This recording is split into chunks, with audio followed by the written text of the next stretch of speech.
Hey there, Potterheads! Glad to have you on our page. Here we are with a new chapter for Backward with Purpose, Part 1, Always and Always, by Dead Woodpecker. We are at Chapter 42, Flight. Chapter 42, The Holy Grail. Chapter text. The next month was so busy and full that Harry fell into bed, exhausted every night. He had initially thought that his part in keeping the Muggleborn safe would be strictly minimal. Instead, he made the rounds of the places they had set up almost every day. They wanted assurance. The Muggle parents of students needed to be told that yes, once everything was over, they would have their jobs back. The younger ones wanted to know if they could just forget the restriction of underage sorcery. I'm not cut out to be a politician, Harry thought grimly. Dennis and Colin Creevey, Dean Thomas, and Justin Finch-Fletchley had taken it upon themselves to practice dueling. And now they were encouraging others to duel.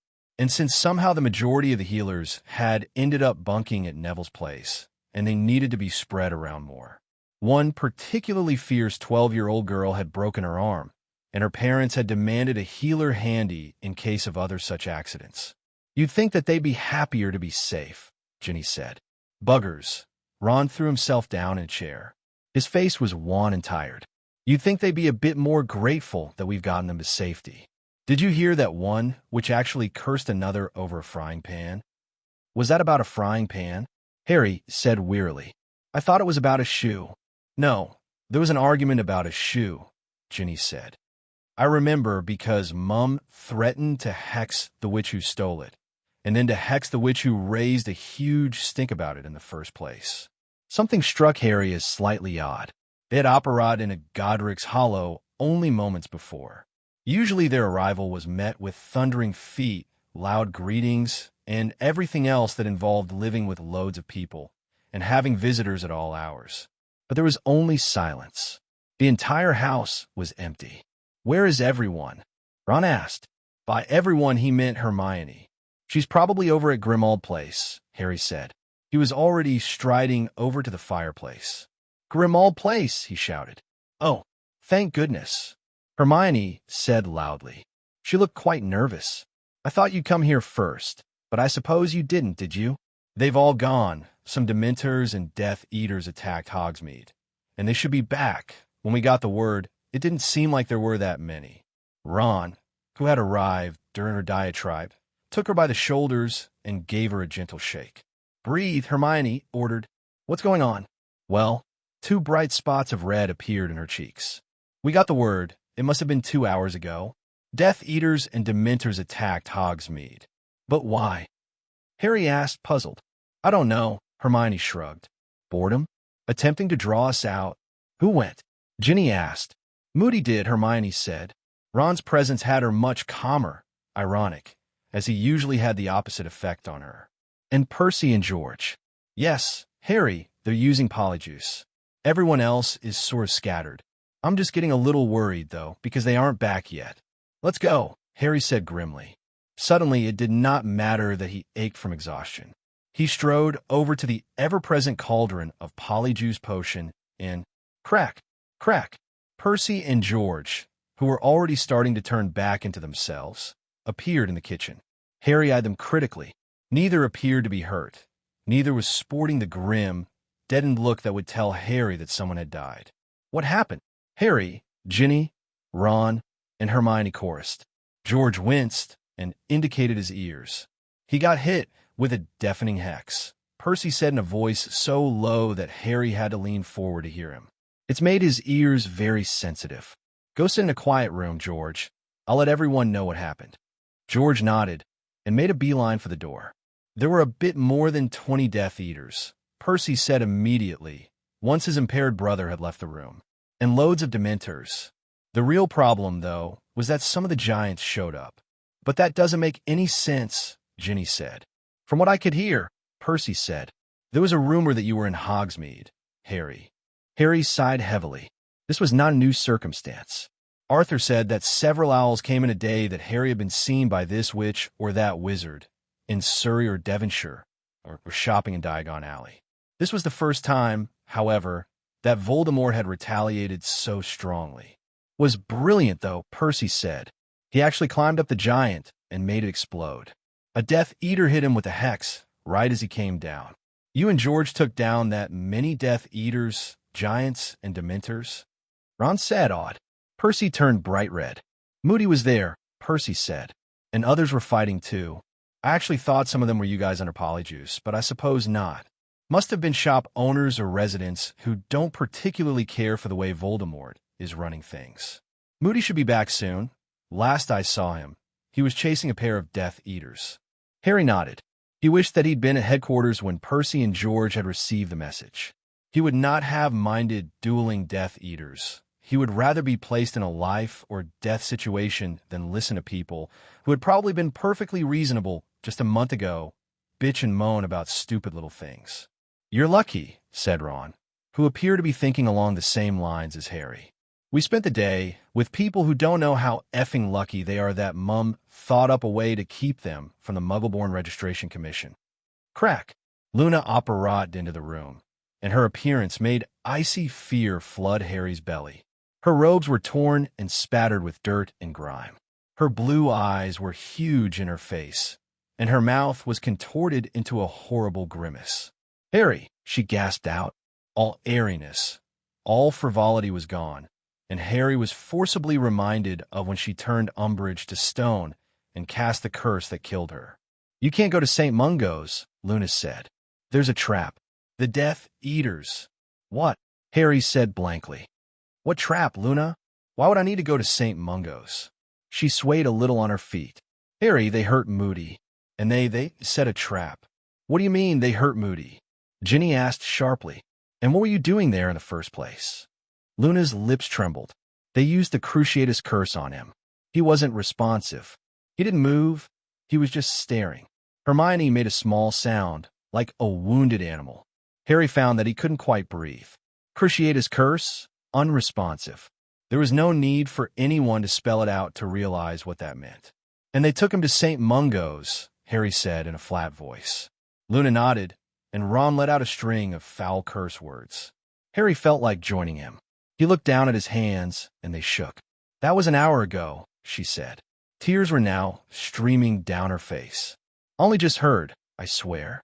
Some of them were talking about it. So I questioned them before they died. Is there a way to get around the trap? Harry asked. His voice sounded very far away. He desperately did not want to leave a hurt and vulnerable Moody in St. Mungo's. The idea was repugnant to him. But Voldemort would not set a trap that would be easily maneuvered around. He wanted Harry, and would stop at nothing to get him. Soon enough, Harry thought grimly. Certainly not tonight, Luna said. Harry had no choice but to believe her. Luna believed everything. If she did not believe that they could rescue Moody, then they could not. Harry punched the wall with such force that it felt like he'd broken a few bones. I just don't want to tell Neville, Luna said. Tears streamed unchecked down her cheeks. I can't tell him. Was he there?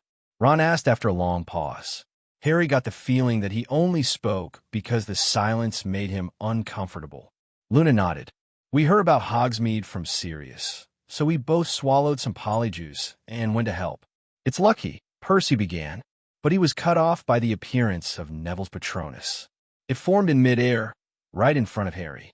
It seemed to stare at him for a moment, and it glowed with strength that Harry had not yet seen Neville's Patronus achieve.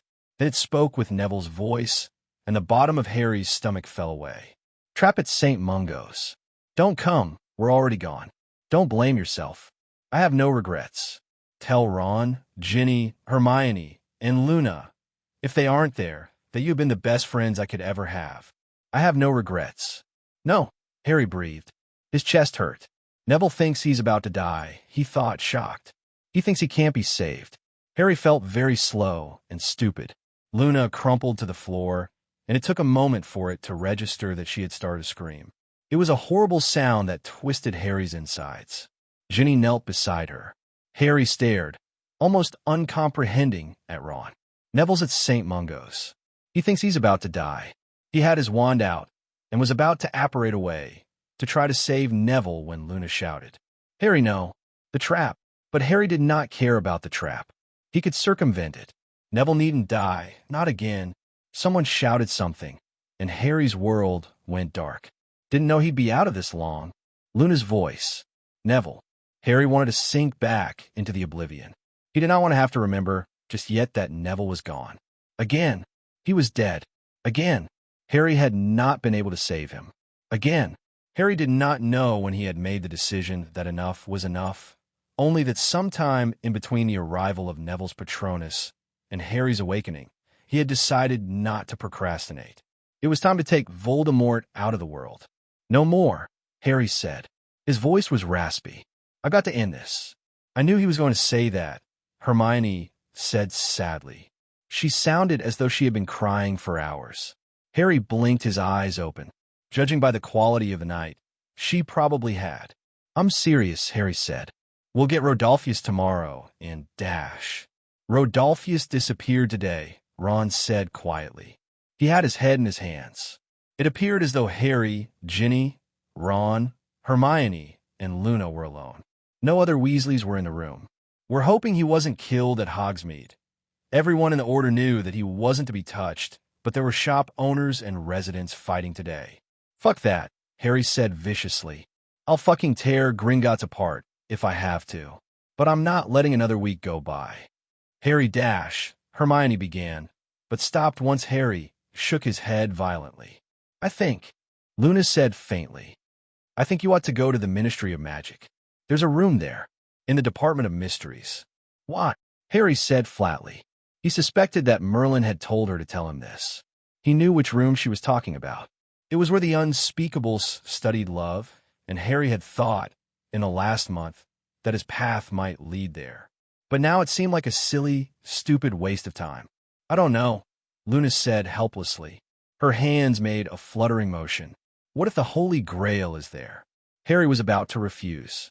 He no more believed in the Holy Grail than he believed that Neville would come walking through those doors. It was pointless.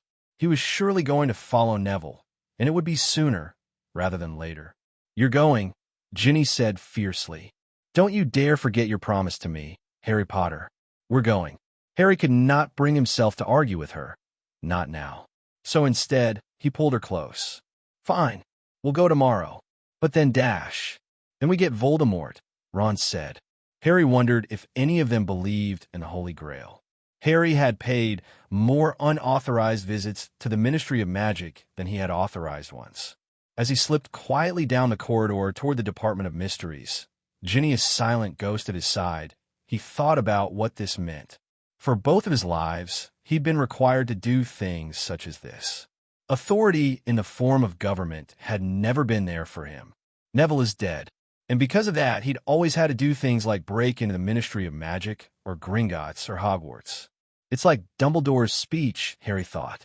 The ministry was set up to be a support to the witches and wizards in Britain. And look how easily Voldemort took over.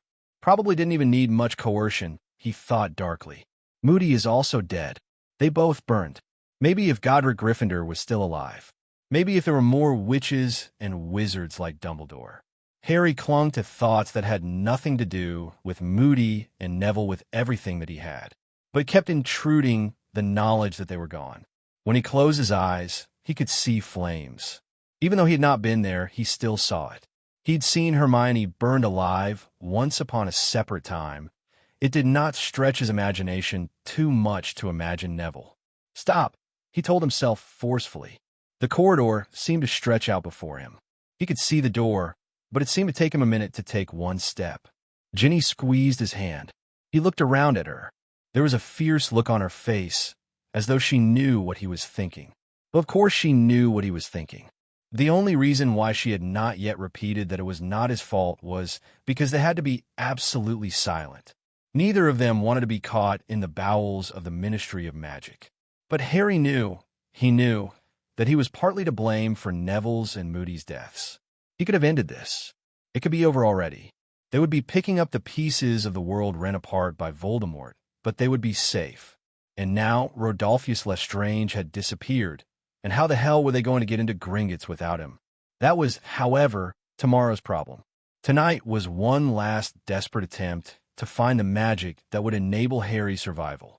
He looked down at Ginny again and realized with a start that she was opening the door that led to the circular room. There were so many reasons why this little expedition was a bad idea, and there was only the slimmest of chances that they would find what they were looking for. They might not even be able to find a way to get in the room, and Ginny would probably feel even worse than she did now. If they never entered, she may feel certain that what was kept behind the always locked door would have saved him. And if they did manage to breach the protective charms, and there was nothing there, Harry walked into Ginny. "Gin!" She shushed him and pointed. He looked around and saw 2 torches floating in the air to the sides of an open door. Harry knew, without having to even think about it, that it led to where the unspeakables studied love and the nature of that terrible power. A warm light spilled out. Harry stared at it for a moment, confused. The light seemed wrong, somehow. "It's dancing," Ginny whispered. Harry's eyes widened. Tendrils of light waved and danced on the floor, acting more like shadows, or wildflowers swaying in the breeze, than light. It seemed almost a living thing. Harry stepped closer, his wand drawn. Ginny closed the door behind them, and without hesitating for even a moment, she stepped across the threshold and into the living light. He felt a surge of wariness. Why is this open for us? What the hell? But it was immediately muffled, as if he had a thick, woolen jumper around the cautious part of him. He could feel it screaming at him that he was a moron, that it could be a trap, that Ginny might. "Voldemort would never come in this room," Ginny said. It was smaller in size than the room with the veil, the death chamber, but it was fashioned in much the same way. It sloped downward toward the middle. There were clusters of 2 or 3 stairs, and benches surrounded the center of the room on each of the landings, so the unspeakables could observe. Harry's eyes found the source of the light, and his breath caught in the back of his throat. The rune that meant love blazed in the center of the room like a small sun, and nearly as impossible to look at. His hand came up automatically to shield his eyes, and almost without his own consent, his feet carried him down the stairs. Ginny was right beside him, and he knew without having to look that she was just as enthralled as he was. The closer they came to the rune, the more Harry felt this terrific pressure in his chest, as if he were 30 feet below the waves. It didn't hurt, not really, but power seemed to echo in his ears, and he was sure breath. Without thinking and without worrying, he pocketed his wand. One hand gripped Ginny's, and he needed the other to touch the rune. They both stopped suddenly at the last stair. Harry could feel a barrier before them, and for the first time since entering the room, he felt a hint of trepidation. He had that feeling that something important was about to happen, something that would shake up his world. The hairs on the back of his neck stood up. The rune looked alive. It moved and spun and danced in the air of its own accord. Harry literally could not look away, and he knew that his mouth hung open, but he did not care. He did not know how long he stood there. It could have been minutes or hours, possibly even seconds, but Ginny reached out with her hand and stepped forward, and he followed her. He heard a strange sound a moment before he did, but he put it out of his mind. He could worry about why someone had used a charm at this exact moment later. Harry fell to his knees.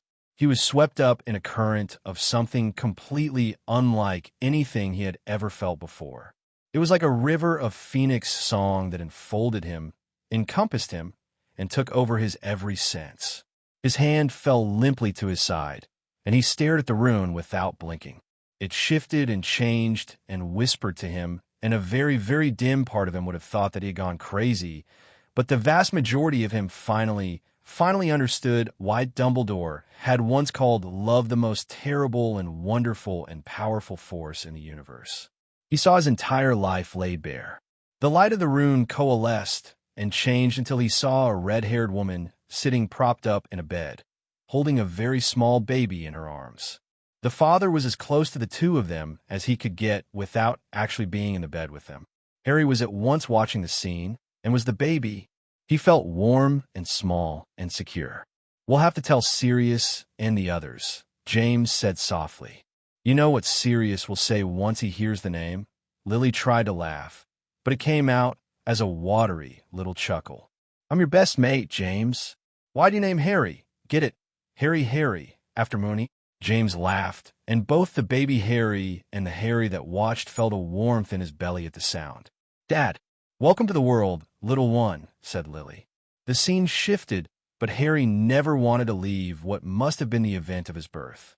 The love his parents had felt for him had been like a physical presence in the room, and he didn't want to leave, but he was swept away to another scene with his parents. But this time, they did not whisper loving words to him. They died for him, and Harry was powerless to stop himself from watching. He felt his hands tingle with energy the moment his mother had made the choice that had set Harry's life course. But it was all right, because whatever he was experiencing, a memory or a vision or whatever, that physical presence of love stayed with him.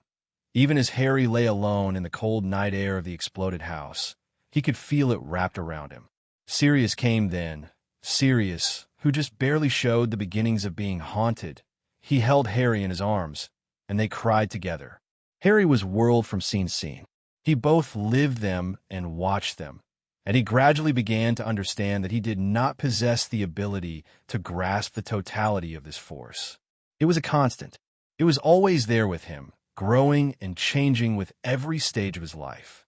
Harry watched, overwhelmed, as his friendship with Ron and Hermione grew his very first year at Hogwarts. The kind of friendship that couldn't be broken by jealousy, childish temper tantrums, or any of the hardships that evil tossed their way. It was like some sort of journey, Harry realized. A sudden image of the King's Cross station, though white and shining and empty of people, sprung into his head, and he felt himself on the verge of a discovery, but it slipped away before it could be fully formed. He watched and experienced anew each loss, each victory, and felt stunned, as though he had been struck by lightning, at how very much this terrible force called love had urged him to take actions. He watched as he attempted to rescue Sirius from the Department of Mysteries, saw how his love for his godfather had been manipulated. It wasn't my fault, Harry realized with an awe that nearly felled him. I could no more have stayed behind at Hogwarts than I could have stopped loving him.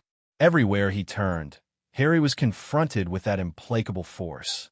It was not until he watched himself at Azkaban that he was jolted into awareness. A small part of him watched with confusion.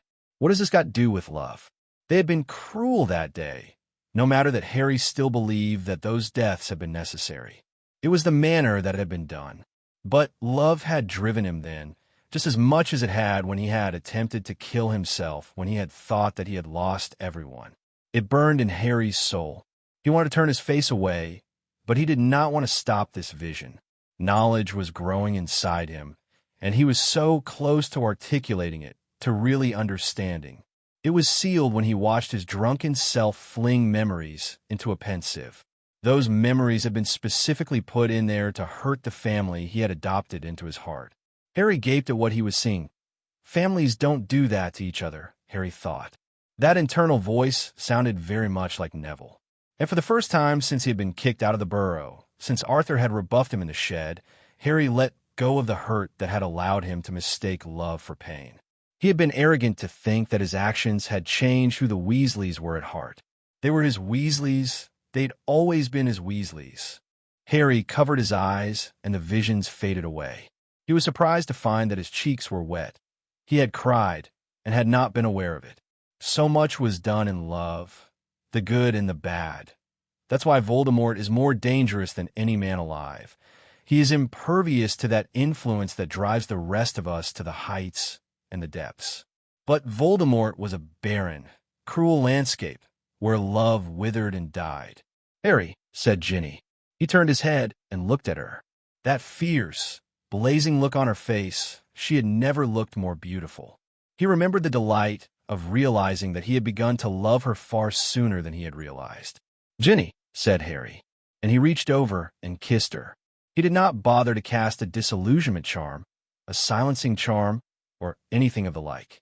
He undressed her and eyed her with a hunger that came as much from his heart and soul as it did his body.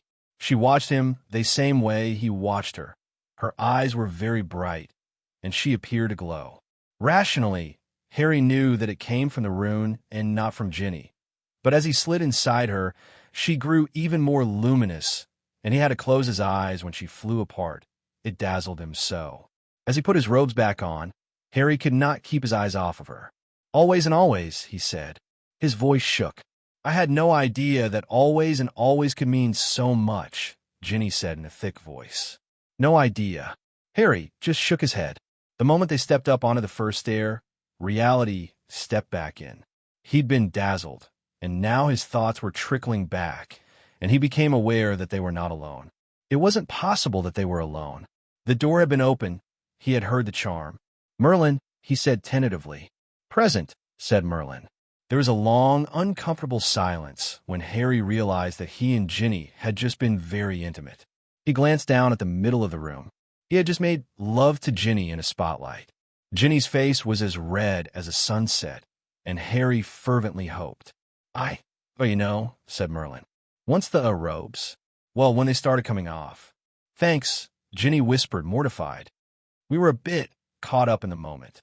Harry shuffled his feet. Ginny shuffled her feet. Merlin shuffled his feet. At least, Harry suspected that Merlin shuffled his feet. But Merlin was invisible, of course, so it was nearly impossible to tell.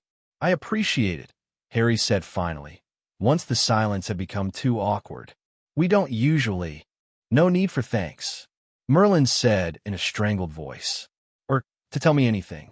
I thought something like this might happen. I was warned no matter. As the bliss of that moment began to seep away, and Harry found his curious side rearing its head. Here was Merlin in the flesh, and Harry had time to question him. Questions and concerns were rapidly tangling up in his head. Who is he? Why is he here? What is his motive? How did he know to come here? And he felt a brief stirring of anger. Slowly it began to bloom. Why the ruse? Why did he let? I know what you must be thinking, said Merlin. He sounded fretful and anxious. His voice had gotten deeper, and I tried to stop it. I couldn't make him listen to me. I couldn't. Harry felt the breath leave his lungs. He had wondered, of course, immediately after Neville and Moody had died, why hadn't Merlin stopped it? It was a little disconcerting that Merlin had tried and failed. You did what you could. I did, said Merlin. There's only so much I can do, though. He did not sound pleased that this was so. Harry felt disoriented, and had never wanted to know more who Merlin was. The anonymity of their fellow time traveler. Merlin, Ginny said musingly. Why the different names? Harry asked, before he could stop himself. Who knows how long before he'll scarper? And you ask him why the names? Oh, Merlin said. I think that might have been Luna, or her dad, although I might have come up with it because of them. What the hell? Sorry, said Merlin, as if he knew that he had sounded less than sane, and was now making an effort for Harry's and Ginny's sake. It was Luna. I remember now. Sometimes I forget things, he added vaguely. Harry exchanged a glance with Ginny. He was not entirely certain that he felt comfortable with the fact that someone who admitted to being forgetful was toying with their lives. It had taken years of preparation for Harry, Ginny, and Ron to get this far, and look how fragile all that planning had been. Granted, he didn't have the benefit of knowledge of the future, but from where he was standing. Don't look at me like that, Merlin said defensively. I know what I'm doing.